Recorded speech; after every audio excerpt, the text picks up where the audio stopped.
চিলাপথাৰৰ পৰা প্ৰায় 220 কিলোমিটাৰমান অতিক্ৰম কৰি যেতিয়া আমি জিৰ' পালোগৈ, আমাৰ মনবোৰ অতি ভাল লাগিছে।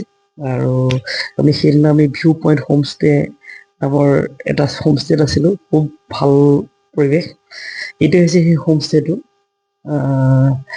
তাত আমি পায়েই ভাল দৃশ্যবোৰ দেখি পলাশীয়ে খুব ধুনীয়াকৈ বহি লৈ ফটো তুলিলে। আমি তাইক কেইটামান ফটো এনেকৈ দি দিছোঁ। এইটো আমি অপেন এইটো ডাইনিং, তাত আমি গোটেইখিনি বহি চাহ একাপ খালোঁ। আৰু এইগৰাকী আপাতানি মহিলা, আৰু মূল জনগোষ্ঠীটো হৈছে আপাতানি। তেওঁলোকৰ সাজ সজ্জা অলপ পৃথক, কিন্তু নতুনসকলে এই সাজ সজ্জা পৰিধান কৰা প্ৰায় আমি দেখা নাপালোঁ। আমি মাংস কিনিবলৈ গৈ এগৰাকী আপাতানি বৃদ্ধ মহিলাক লগ পালোঁ। তেওঁৰ কথাবোৰ শুনকচোন আপোনালোকে। অসমীয়াটো ক'ব পাৰেতো। ক'ব পাৰে। ক'ব পাৰে। আপোনাৰ বয়স কিমান হ'ল? বয়সটো আমি নাই জানি না, 100 নিচিনা হৈ গ'লতো। 100 নিচিনা হৈ গ'ল?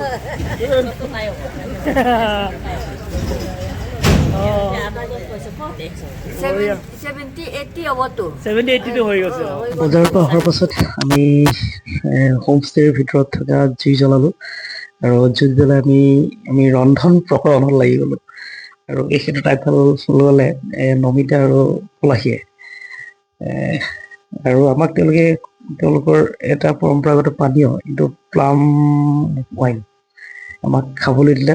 অতি মিঠা, অতি সুস্বাদু। আমি আপোনাৰ লৈও আহিছিলোঁ দেউতালৈ। আৰু এওঁলোক হৈছে এই হোমষ্টেটোৰ মালিক।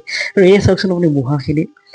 এই হোমষ্টেটোত যদি বহুত বেছি মানুহো যদি যায়, তাত তেওঁলোকক বহিবৰ কাৰণে এই ব্যৱস্থা আচলতে খুব পৰিপাটিকৈ থৈ দিছে। আৰু এই হোমষ্টেটোৰ ভিতৰ চোৱা, ইয়াত তলত জুই, ওপৰত মাংস পুৰি খোৱাৰ ব্যৱস্থা আছে। আৰু পৰ্যটকসকলৰ কাৰণে এই হোমষ্টে এই জুইকুৰা অতি আকৰ্ষণীয় আচলতে।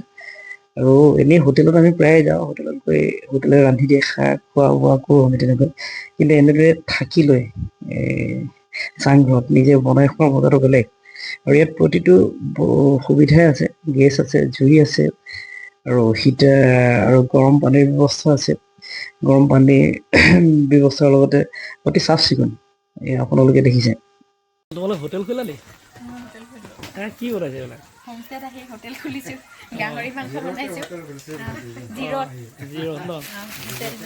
কি অসমৰ পৰা কোনোবা কাষ্টমাৰ মাতিবা নেকি? আমিতো কাষ্টমাৰ, আমি আহিছোঁ নহয় জানো? তাকে কি বনাবা আজি? আজি গাহৰি কোনে? গাহৰি ইকুং লগত না? কিহৰ লগত? ইকুং মানে কি আছিলে? ইকুং মানে এইটো বাঁহগাজ। খৰিচা। এখন তুমি কি বনাইছা? দাইল বনাইছোঁ, দাইল। দি থোৱা আছে ন? মই দেখিলোঁ অথনি। দি দিওঁ নে?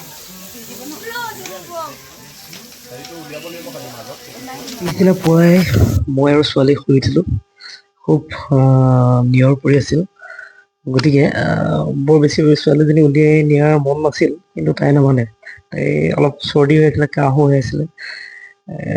গতিকে তাইৰ লগত মই ওলাই আহিবলৈ বাধ্য হ'লোঁ। তাৰপিছত তাই এই চিৰিখন ওপৰৰ পৰা তললৈ খুব সাৱধানে তাই নামি কিন্তু তাই মোক লাহে লাহে নামিবা, সেই কথাটো ক'বলৈ পাহৰা নাই। আপোনালোকে শুনিবচোন।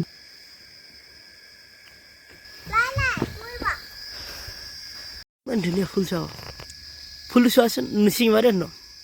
কিমান ধুনীয়া ফুল হয়। কোনে ছিঙি দিলে?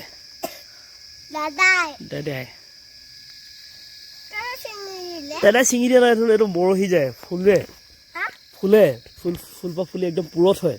পুৰঠ হোৱাৰ পাছত যেতিয়া সময় হৈ যায় না, তেতিয়া নিজে নিজে সৰি যায় দেই। গম পাইছানে?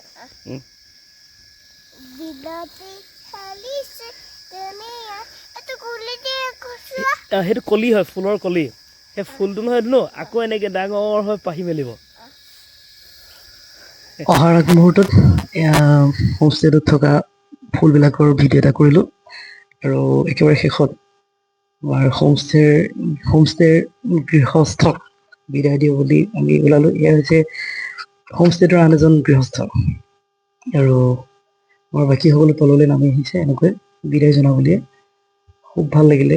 আৰু আতিথ্য মানে বহুত বেছি ভাল। মানে একেবাৰে শেষত এটা গ্ৰুপ ফটো তুলিলোঁ। ধন্যবাদ।